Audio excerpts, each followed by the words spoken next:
Halli Casser-Jayne, and welcome to the Halli Casser-Jayne Show, a podcast akin to the great salons of times past. Pour yourself a martini, grab a spot on your favorite sofa, and listen to the great artists, writers, politicians, and celebrities of our day discuss and debate the current political and economic scene, art and music, film, literature, or maybe talk about the newest trends in fashion, design, and haute cuisine. Whether it's the current political cocktail or the latest must-read, award-winning book, we tackle all topics and like to stir and sometimes shake things up.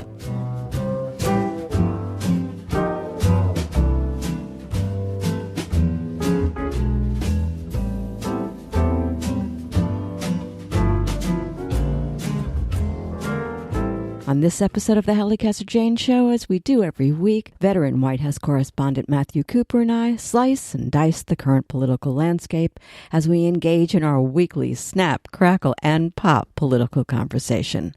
And what a week it has been. Since Matt and I recorded last evening, we learned that Paul Manafort's lawyer briefed Trump's attorneys on what Manafort told Mueller, setting the Mueller investigation on its ear. And once again, racism won. Mississippi burns in the election of Republican lynch-loving candidate Cindy Hyde-Smith.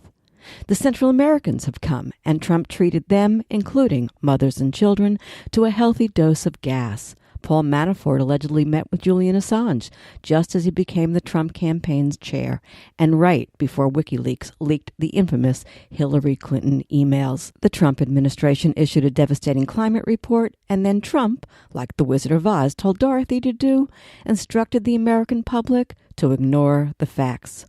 Oh, and did we mention that Mika Brzezinski became Mrs. Joseph Scarborough? It was just another week in the storied presidency of Donald J. Trump. Welcome to the Halli Casser-Jayne Show, and we're just beginning.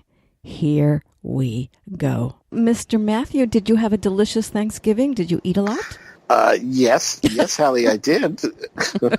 I'm a good American, so I ate too much.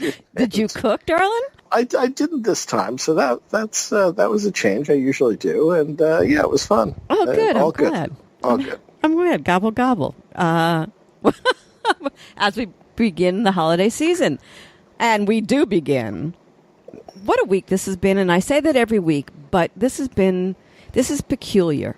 You know, it's that holiday thing. And I don't know. Things kind of get into this weird mode at the holiday time, I think. But Mr. Trump, he keeps us on our toes, and so does Mr. Mueller, right? So, Mr. Mueller, we begin with Paul Manafort. Yesterday, Special Prosecutor Bob Mueller accused Paul Manafort of repeatedly lying to federal investigators, reneging on his plea agreement, as revealed in a court document filed on Monday. The crimes and lies reveal federal prosecutors from any promises of leniency made to Manafort.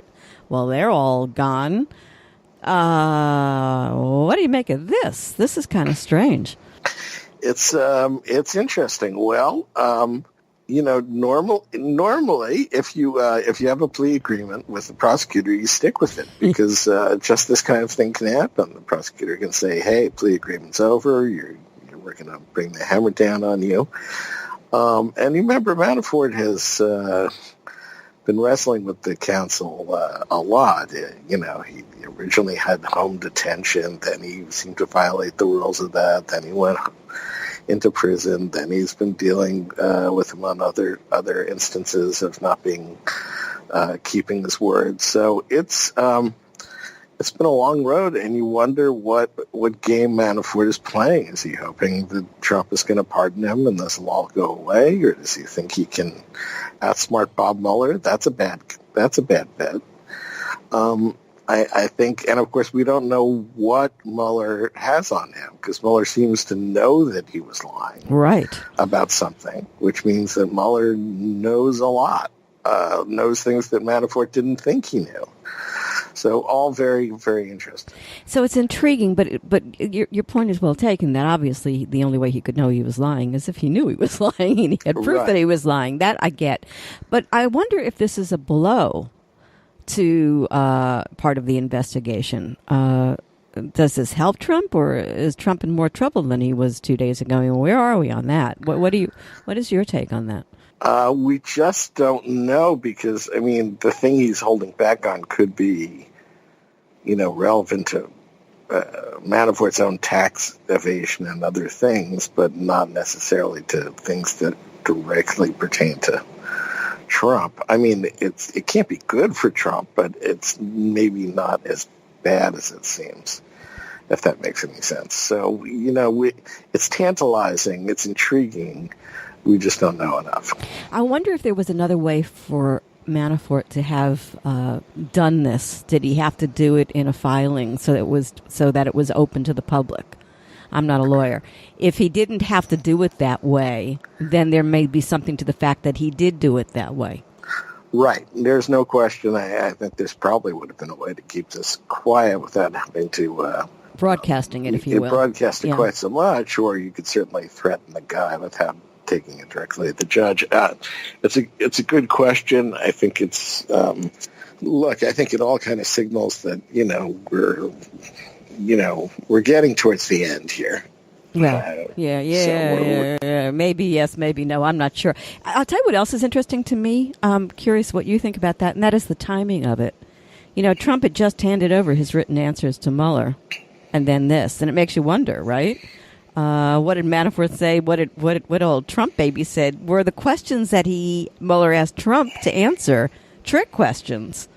I'm feeling like a mouse caught in a maze, and all. There's so many paths to go down on this, but it is interesting timing, I think. No?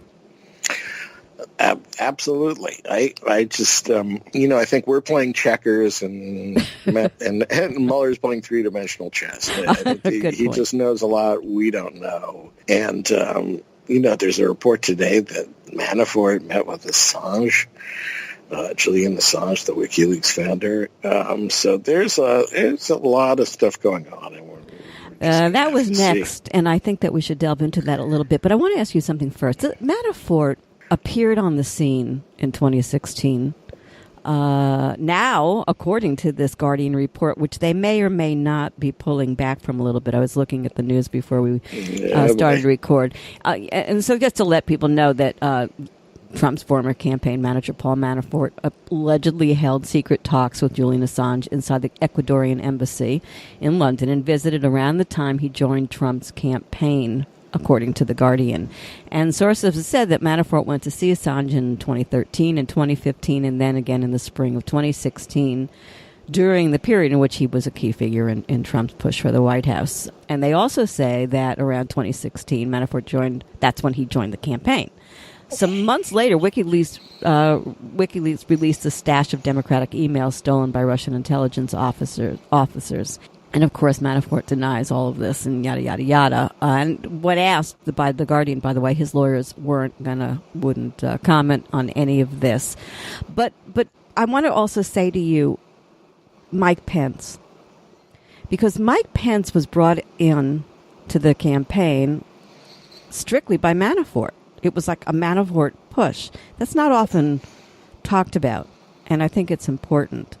But there is something odd in that 2016. He sees what's it called? Assange in March, and he joins the campaign in March. What? Right.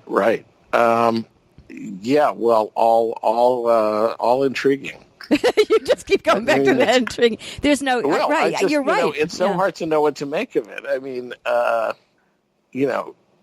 we know why Manafort appealed to Trump, because he didn't want to get paid.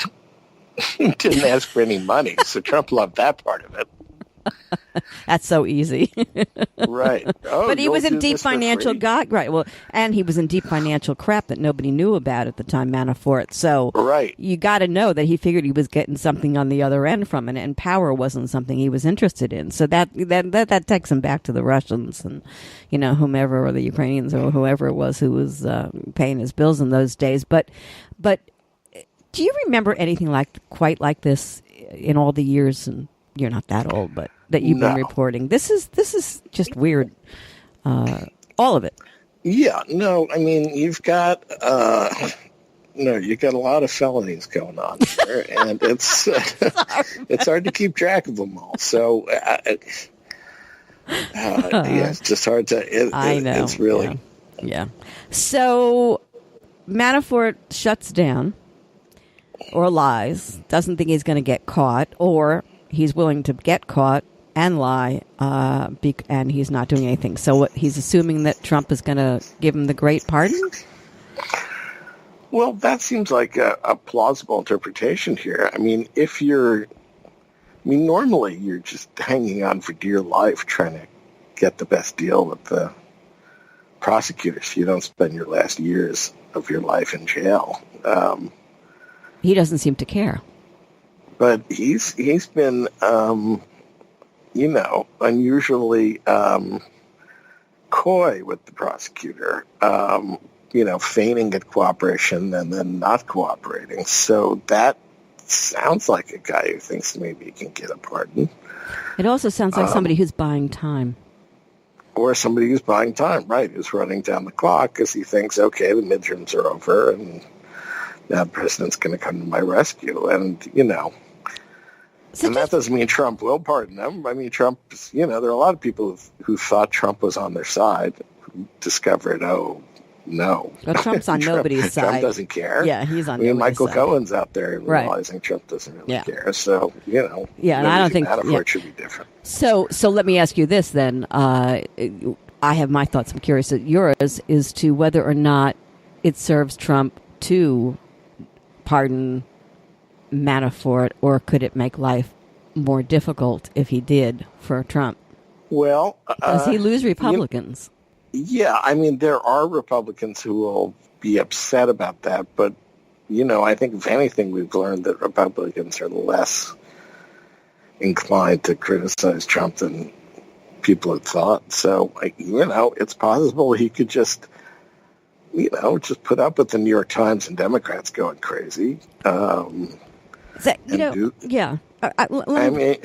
the pardon and live with it. But I don't know. I really don't. But I think it's on the other hand, look, if he was going to do the pardon, he could have done it by now. Oh, that gives me pause. Because is it possible there's stuff that he was trying to find out what Manafort knew that he doesn't know that Manafort knew? And so he was willing to play it out a little bit to see if anything leaked. There is that too. Yeah, absolutely. Yeah. Absolutely. I mean, he would probably want to know everything he could before he answered Mueller's questions. Right. So I think there's that plays into it as well, I think. And I find that fascinating. I mean, we know Trump has amped up his rhetoric about this being, about, it's a witch hunt, the rest of the investigation's bogus, and, if you believe that and you've convinced your party that that's the case, then a pardon seems not only, possible, but necessary. So what I was going to say when I was so rudely trying to interrupt you. Never. But Matt and I know this game between us, so don't get offended when I do that, and he doesn't. Is Alan Dershowitz, who made a very strange statement, I thought. And he's been so anti-Mueller, it's ridiculous. But, his statement the other day about, terrible things are going to come out of this. But they won't, it'll be nothing that'll put Trump in jail. But terrible. And he keeps saying it over and over and over. What does he know? What do the Republicans actually know?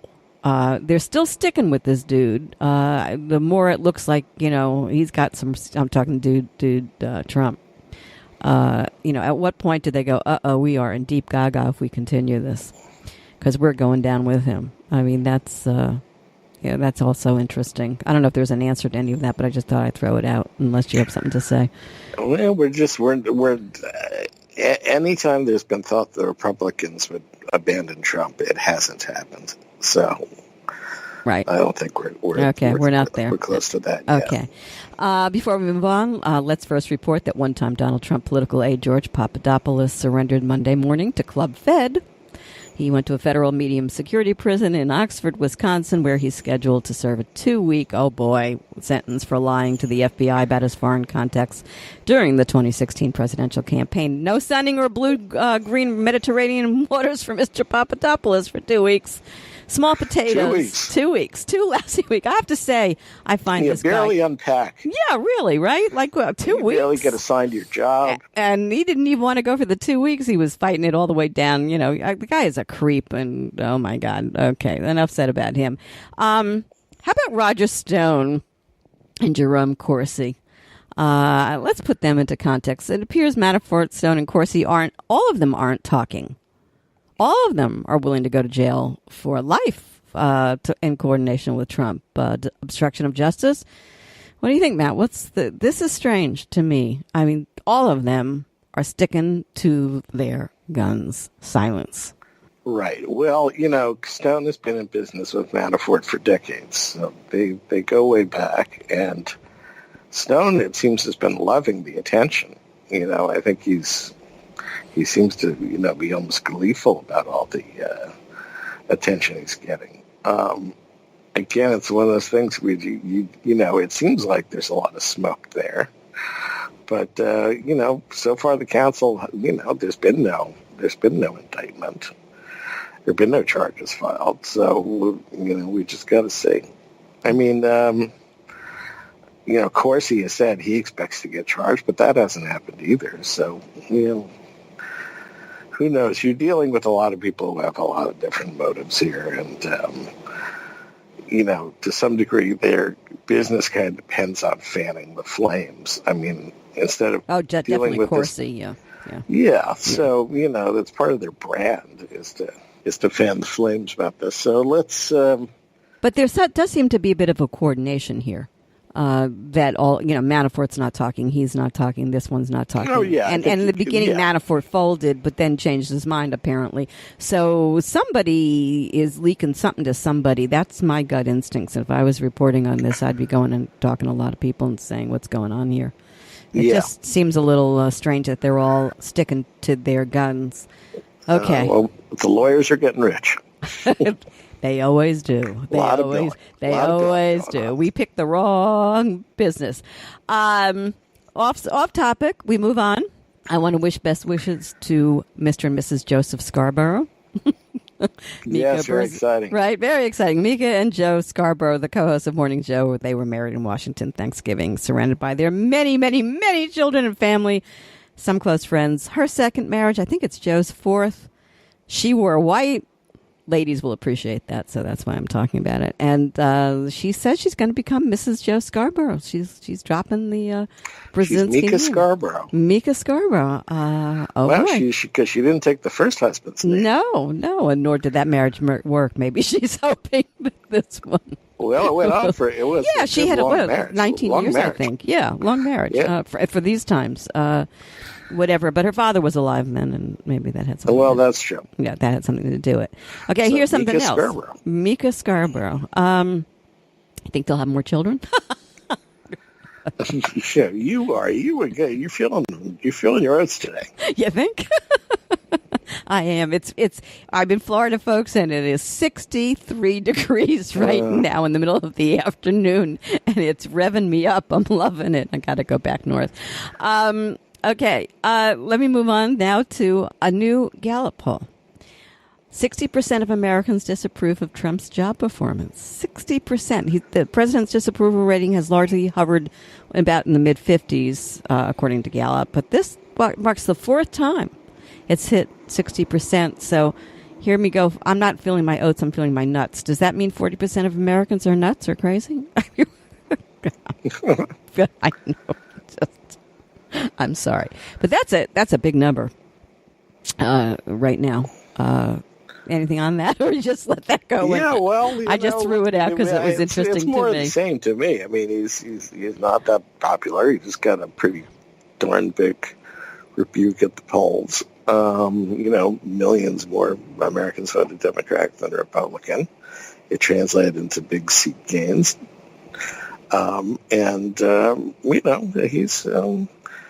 He's hemorrhaging some votes here. He's got, and the economy's has been doing pretty well. So, you got to wonder what he can do to turn this around over the next 2 years. I don't know. Roger Stone just posted that he doesn't think he's going to run for the second term. But as long as you brought that up, I want to tell you that there were some big records broken in the midterms.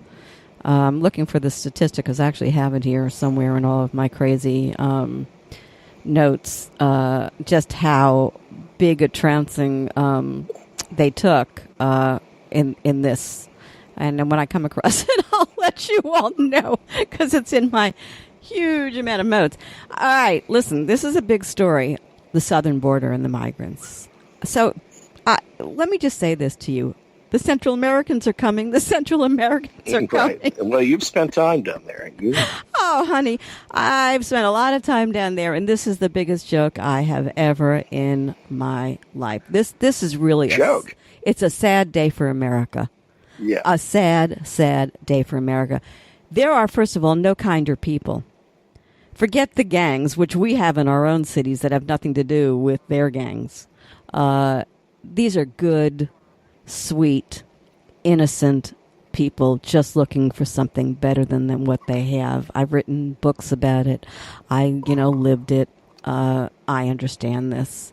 And for Trump to play this makes me ill, Matt, more than just about anything I can think of today. First caging kids and separating from their parents, that's beyond. And now gassing little kids, all for what? All for him to build his mountain out of the molehill. So, and I think that some of them may be plants, by the way, so that maybe he'll get his border wall built. This is really gross. This is disgusting. I don't understand how any American can say this is okay. Okay, I'm off my soapbox. You get rational. Oh, I don't want to be. Why should I be rational? Because you're the rational one in the group. I have a feeling you could fill a whole hour with stories about you and Central American ladies. I could. I think we might need to do my evening with Daniel Ortega kind of show. I could. I've got a feeling with you with the khakis and the scarves and I bet it was a scene. What we should do, we'll do a show on you almost going to the pokey and me. And your story's better. I think they're pretty good. They're both pretty good. But, here's the thing. This really is as bad as it gets. And it can get worse. Remember, it can always get worse. It can. But talk to me about this because there is a method to this guy's madness. I mean, this is a real a failure of policy and not a failure of politics. I mean, you've got the conditions in Central America that are creating a lot of people seeking, refugee status in the U.S. And we didn't have a great system for processing them under Obama, who faced the same challenge. A lot of people trying to come here and seek asylum. And what do?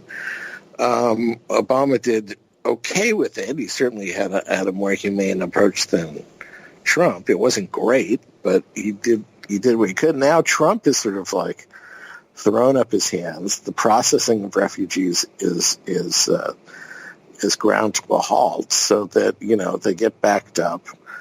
They're marching up here. There's no orderly process for dealing with them. And you get something like this charge at the fence, which, if you had a normal president, I think we would have had serious regional talks going on with the Central American countries, with Mexico, trying to bring some order to this process instead of having, gas in Tijuana. And here's another thing. We would have been helping financially, I think, in a much better way than we are. This could have been a humanitarian crisis if you had a president with heart. Yeah. I want to say one thing about these people who are walking. They are walking, folks, because they can't afford cars. Most Americans won't walk across a parking lot. I mean, I just want to make that point abundantly you walk clear the length of Mexico to get someplace because that's how bad it is, and you're willing to put your kids on the line and put them through. It's not really. because you're an idiot, and it's not because you're a terrorist. It's because hell. Yeah, no.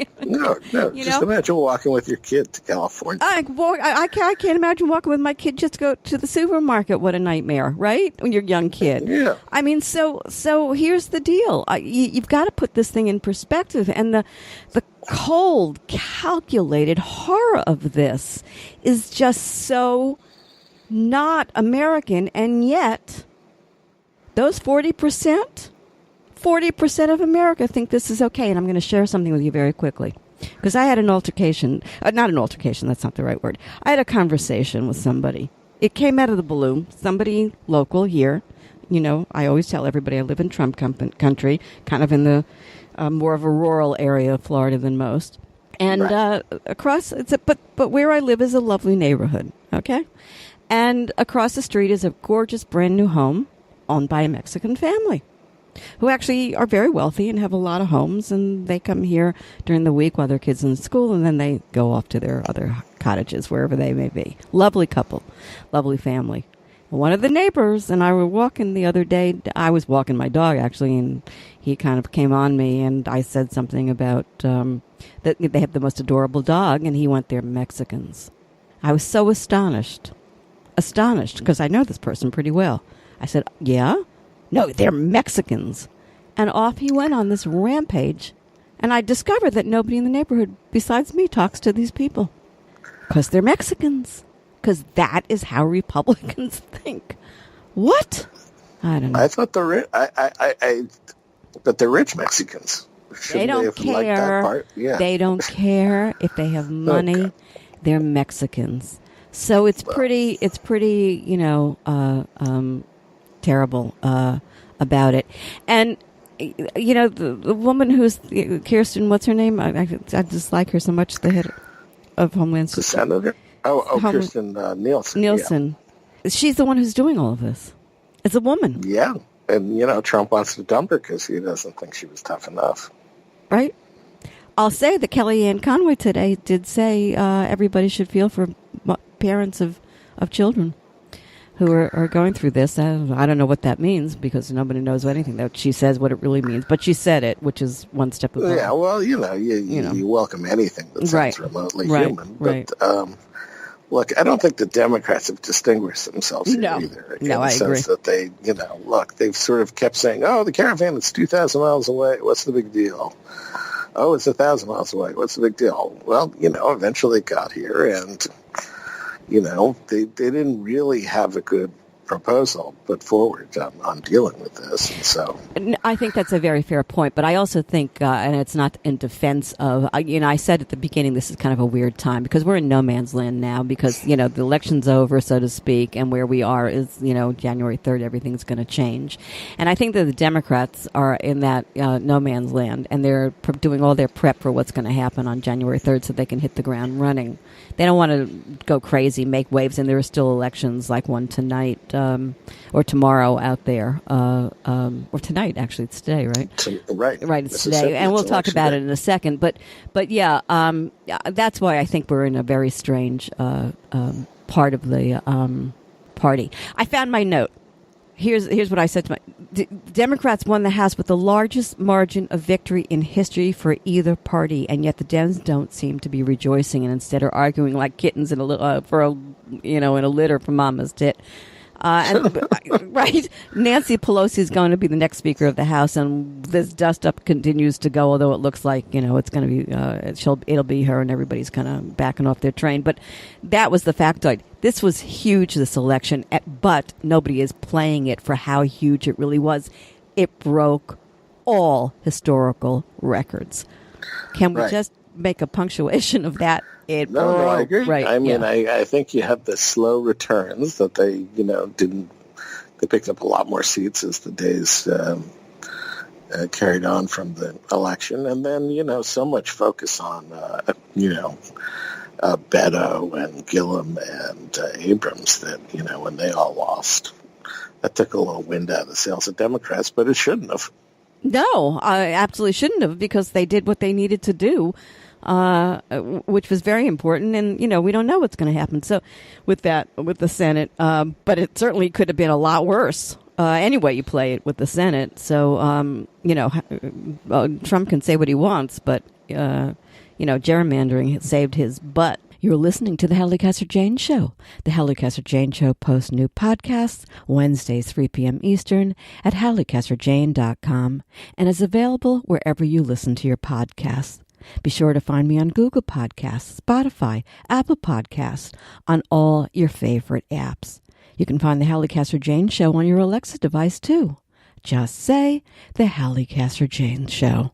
Oh, and come play with me on Twitter at the Halli CJ Show. I want to remind everyone about something before we go on to the next thing, which is Ivanka Trump used her private server and emails to do government business.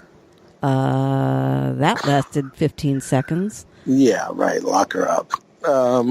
By the way, I didn't see the rally last night. Did Lock Her Up come up in the rally last night? I don't know if Lock Her Up came up. Yeah, last night. I wanted to see. And who the her was, right? It wasn't Ivanka. That's what I wanted to know. And I thought what I did know is that no networks. I didn't turn on Fox, actually. I should have probably done that in the minute that I had when I came in to check. But the MSNBC and CNN did not run anything from the rally, and I think that I would like to have known whether or not Lock Her Up came up, and I didn't see any reportage on that this morning. But I want to go back and say Ivanka Trump, private server, emails, doing government business, story, buried. Not good. Come on, press. Do your job. Do your job. Let's be fair. Not good. All right, let's move on. We're going now. First, the housing market has slowed tremendously.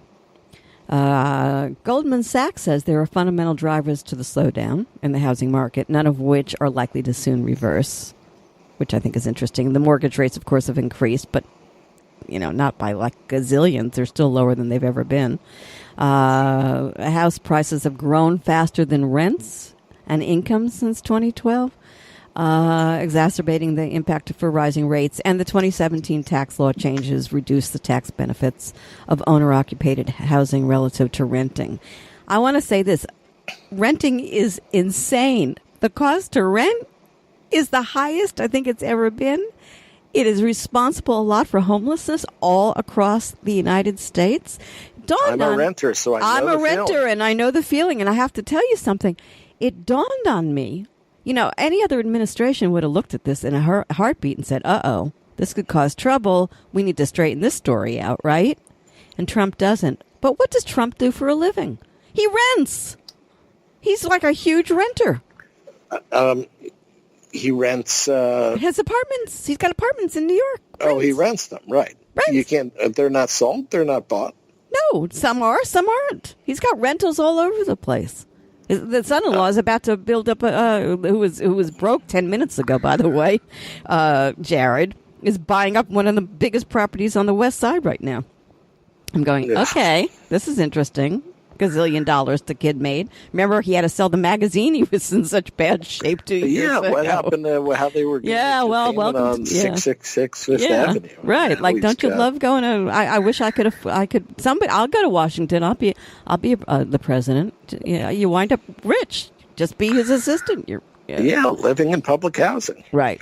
Anyway, I think there is something to be said about all of this, and there's a reason why they're not doing anything. But I think Goldman Sachs is kind of saying, folks, you better pay attention here. something weird is going to happen. So the economy leads us, which is where we're in the middle of right now. Let's talk about GM. And I'll, for those who don't know, GM is cutting 15,000 jobs 3 weeks before Christmas.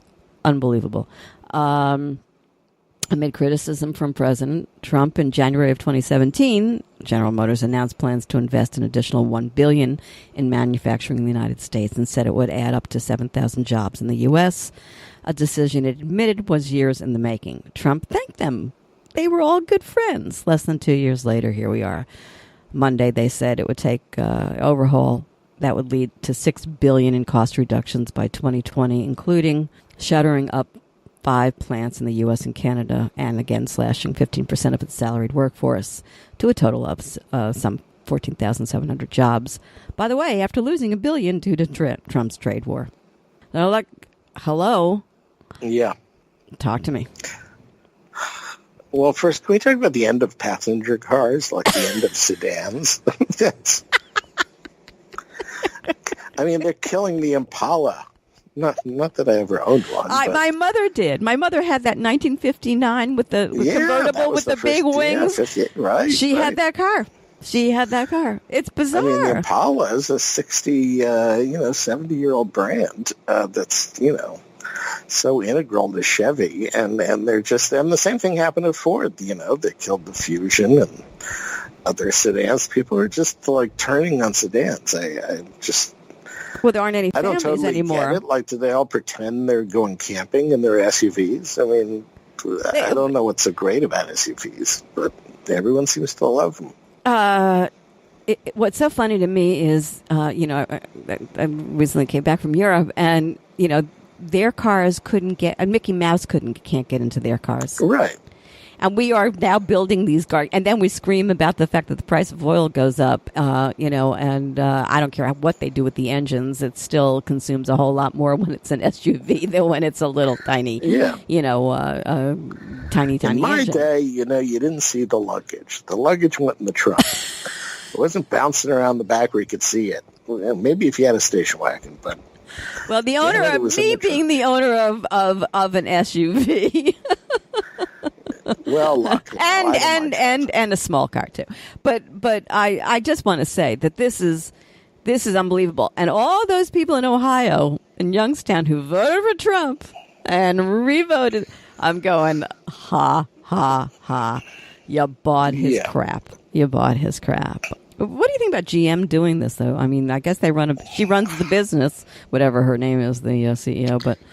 Well, the fact that other companies like Ford are doing similar is, it's just telling of where the industry's at. It's they're moving away from these passenger cars aggressively, and that was, the idea that Trump was going to save anything, all these jobs. Right. Yeah, I mean, the threat was not China. The threat was robots or the changing tastes of the consumer. It wasn't. It wasn't the threat that Trump said it was. Like, the problem wasn't that, Obama's trade negotiators were limp-wristed.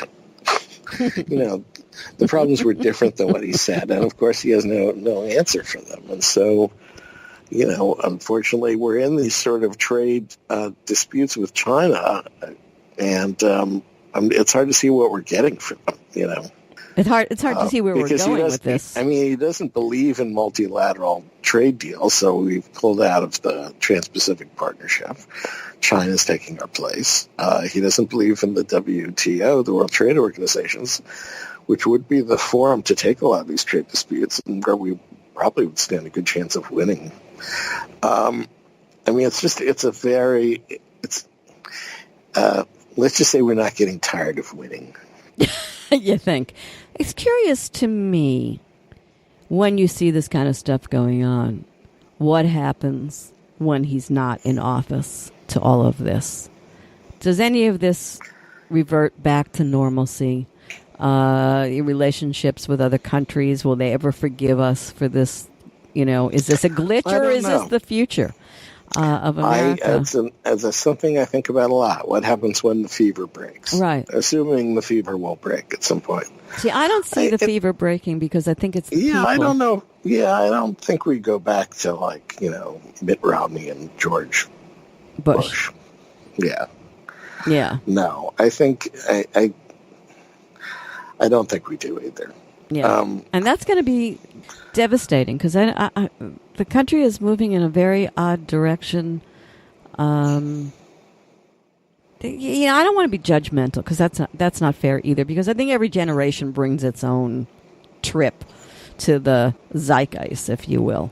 Right. And I think you have to own that. You have to take that. And as some of us get older, we have to remember where we were and what our parents must have been thinking when we were doing, peace, love, and rock and roll, or whatever the hell we were doing back in the day. But this is ugly. See, I never thought that the 60s were ugly or the 70s were ugly, for that matter, the 80s or this is about something I just can't. imbibe. I can't comprehend it. I can't own it. I feel like I shouldn't even be in this place. I don't know. Because, yeah. What, anything you want to say, or you're just going to go, oh, Halli? Yeah, no, look, it's... right, okay, that's where we are. Yeah, I agree. Yeah, it is what it is.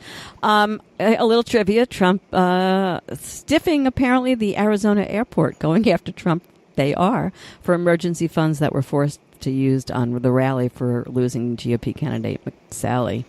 So the Phoenix Mesa Gateway Airport, which was the site of one of his big midterm election rallies in October, is attempting to recoup $13,000 in emergency funds so far.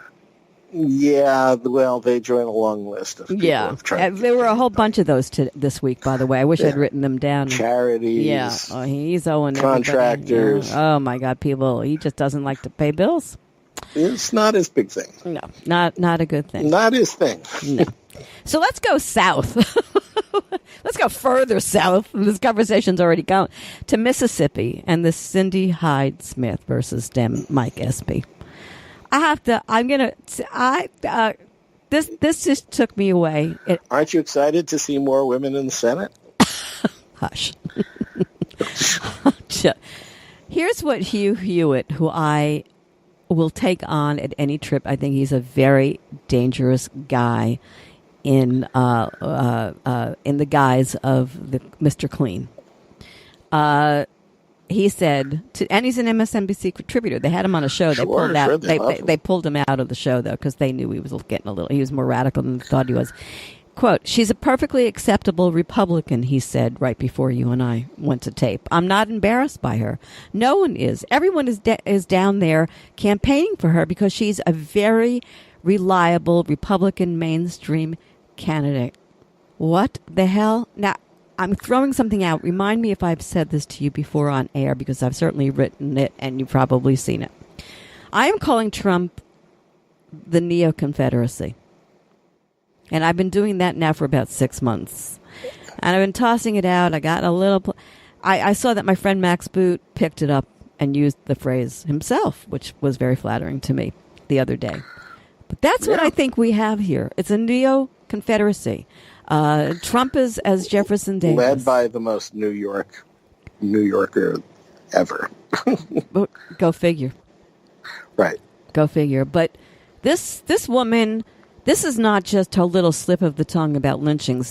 There are 55 things that go on the long list of this is a racist woman who's not even a good campaigner, by the way. When she had to read her script, and she didn't even read it well when she was making her... Well, it's never good when you have corporations asking for their money back, you know. And yet, it looks like she's going to get in. Probably. We'll see what happens tonight, but yeah. That seems like the smart bet. You know who I was thinking of? Who wrote? If what's his name wasn't a pedophile, Roy Moore, a well documented, let's say, pedo chaser, he would have won. So I mean, Well, in this country, being a racist is not on par with being a pedophile. No, I mean... No, you know what I'm saying, right? No, I know what you're saying. Look, she has said things that are incredibly offensive that have gotten, all these corporations who normally don't want to take a stand on anything to ask for their contributions back. We're not talking about liberal companies. We're talking about like AT&T and stuff. So she's a bad candidate. She's in trouble. She shouldn't be in trouble in such a Republican state. And it's, Trump, if she pulls it out, she'll owe a lot to Trump for having come in and saved her. But I want to go back to the racism thing. First of all, Mississippi has worked so hard not to be and to fix their reputation, which is kind of sad. But when you see reporters going down there and asking white folks, and they said, yeah, it's unfortunate that she said that, and I don't agree with her, but I'll vote anyway for her because she's a Republican, which gets me, because there's no answer to this. And By the time we put the show together for tomorrow, we'll probably have an answer, and I will certainly put that into the intro and my 2 cents on it. Maybe Matt, we'll see what happens if something crazy really goes on. We'll do a pickup, but probably not. But here's the other thing about that, and that is, this all gets down to who we are as a people and why we are as a people. I'm going to bring up something very briefly about Fox News. Now, wait, I'm not going where you think I'm going yet, Matt, but I'm going to go there a little bit. This was a breaking story that Fox and Friends apparently gave questions to then EPA chief and a script of EPA chief for Trump, Scott Pruitt, which is a no in journalism. No. But they did it, right. And they got caught today doing it. Now, I think there are a lot of people who have problems with Fox News for various and sundry reasons, but this was pretty gross and disgusting. But what it did, I want to talk to you in terms of a devalued journalism. But I also want to talk to you in the terms of that it's not just journalism. It's there's just no value in anything anymore, and it's coming out in every way, shape, and form that you can possibly think of. Right? Yeah. Well, yeah, I'm not disagreeing with you. Yeah, and so it's valueless journalism at this point, and it's valueless politics. It's value-free politics. That was my point. I will tell you, I did have Shannon Bream and I kind of went to head, or whatever you want to call it, on Twitter over the holiday. And I called her Barbie, and Matt was like, okay, you owe her apology. I didn't apologize, Matt, and here's why I didn't apologize. In fact, I've written a piece, and you'll see it. I'm going to post it, and one of my online papers is picking it up. I called her Barbie not because she is blonde and blue-eyed. I am blonde and blue-eyed, and in my day I was not bad-looking, and she's not bad-looking. It had nothing to do with looks. It had to do with the fact that when that whole thing came out about Trump and what was it? And he and Justice Roberts also going head to head. That she reacted as everybody at Fox did, which is missed the whole point of the whole story, which was that Trump did not necessarily attack the ruling that had upset him, but he went after the Supreme Court, which is something we don't do. Another branch of government, an co-equal branch of government that Trump has to tear down because, God forbid, he does get in trouble with Mueller. He wants his team and his 40% to do their bidding for him. So I responded to her on that because she threw the red meat out to her followers on Twitter rather than take a measured stand and say, yeah, this is a real issue. So I called her Barbie because Barbie is plastic and has no brain. And they went from hell to hell and the battle royale. And I don't think I was wrong. But it's something about what Fox people do that I wanted to bring up very briefly here, and that is, Matt, and maybe Democrats do it too, name Democrats, but they take a story on Twitter and they throw out the red meat. They don't, and then they let their followers have at it. They just gin them up enough. They don't deal in fact. They don't really address the issue that is what the whole thing was about in the first place. They just throw out what they know their people want to hear and say, go at it. If this does not stop on Facebook, on Twitter, on Instagram, wherever, we can't win in the end of the day. And it turns out that Bream is a lawyer. Yeah. And I'm saying, she's an officer of the court. She should have known better.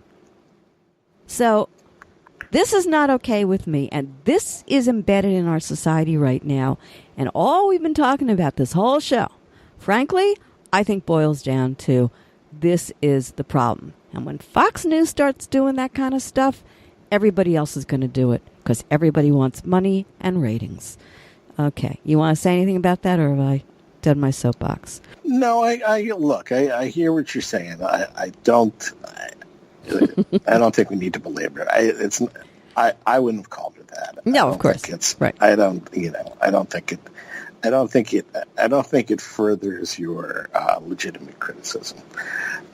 But But it got everybody's attention, and it got everyone's attention, and everybody heard what I had to say. Sure, and they would not had I not played it that way. Yeah, so I did it, and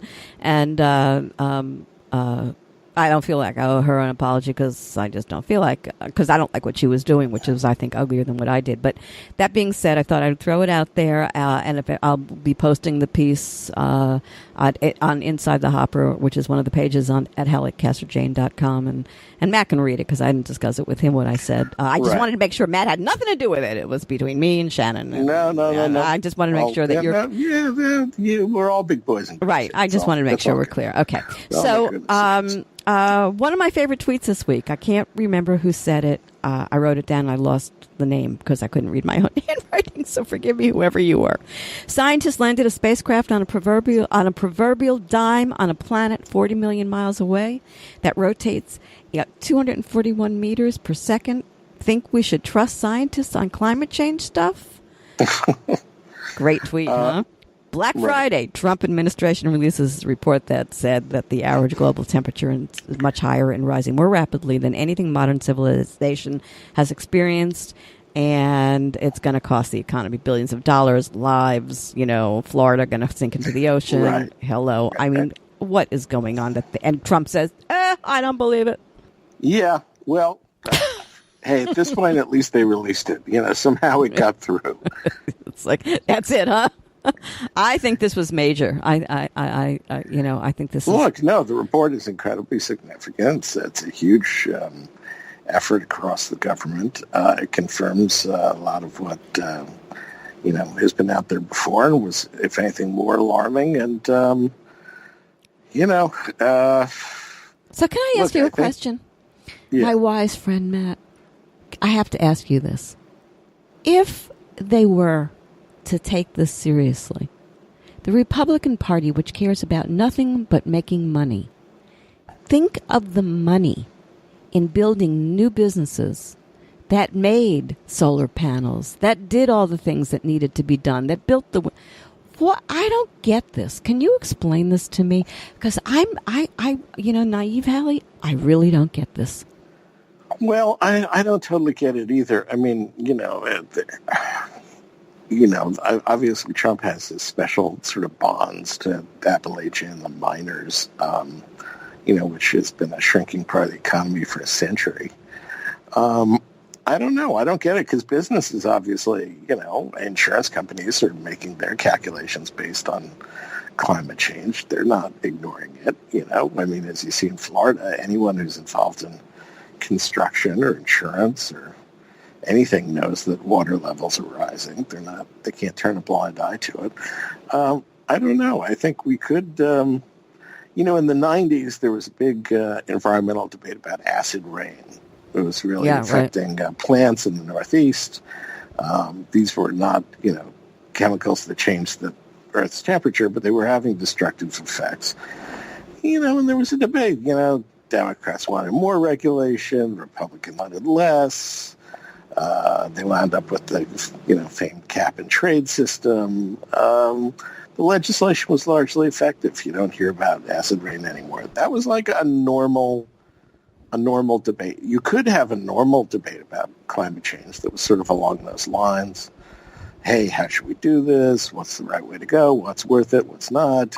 But we don't have that debate. We just have is the Earth flat debate.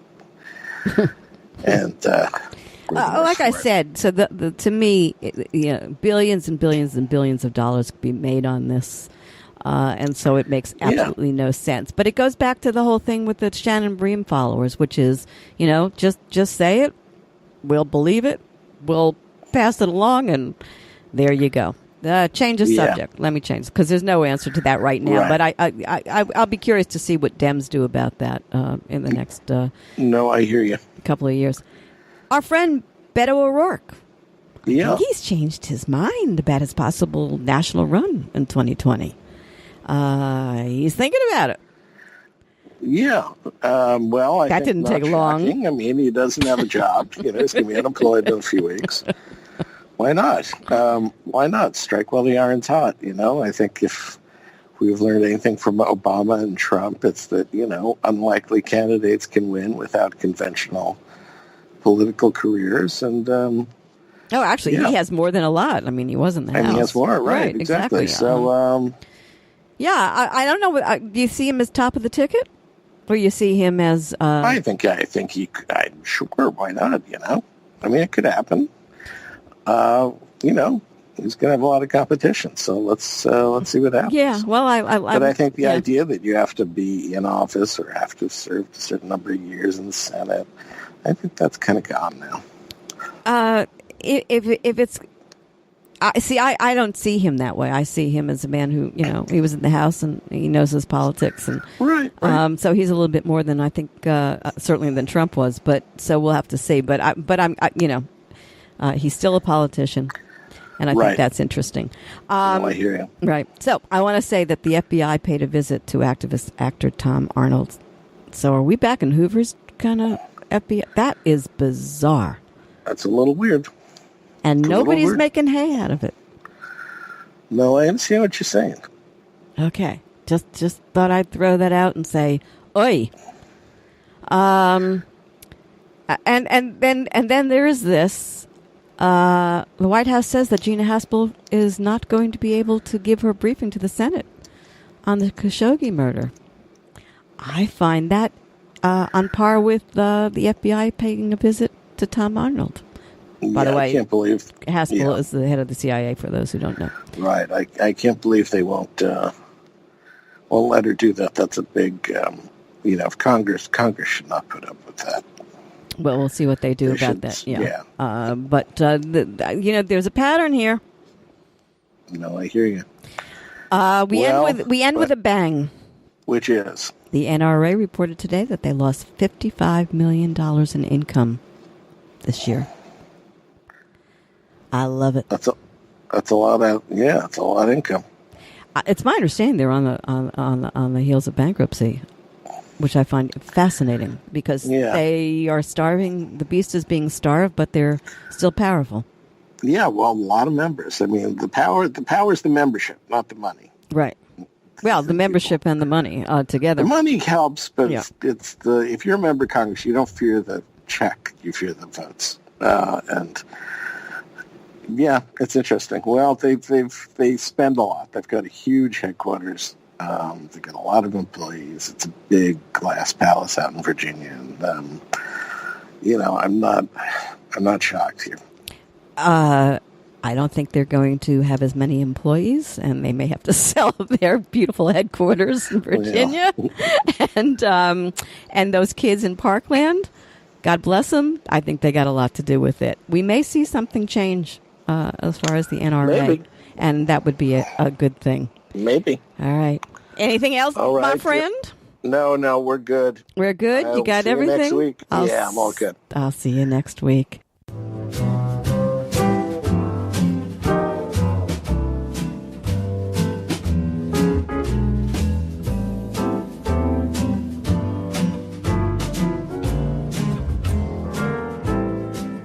Thank you so much for tuning in to the Halli Casser-Jayne Show. The Halli Casser-Jayne Show is a production of Resec, LLC. Be sure to tune in to the Halli Casser-Jayne Show at hallicasser-jayne.com or listen on your favorite app. New podcasts are posted Wednesdays, 3 p.m. Eastern.